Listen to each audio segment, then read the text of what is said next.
to everyone, to our teacher, our classmates, and especially to our loving parents who are here. Today, we're going to celebrate a really special day, a day for our families. A family is a big part of our life that help us shape and guide to who we are right now. A family is where we learn love, kindness, respect, and strength. They are the people who cheer for us in every success and the ones who hold our hand in every struggle. To our loving parents, thank you for your sacrifices, your guidance, and your unending support to each and every one of us. To our siblings and relatives, thank you for the laughter, the memories, and the support that remind us that we are never alone.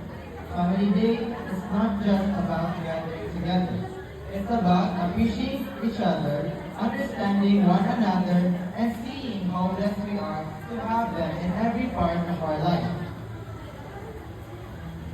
How blessed we are to have someone to stand with us through everything, and of course recognizing the endless love that they give to us. Let us continue to love, respect, and value our families, not only today, but every day. Happy Family Day and advance Merry Christmas to everyone. Don't forget to enjoy this very moment and show love to everyone.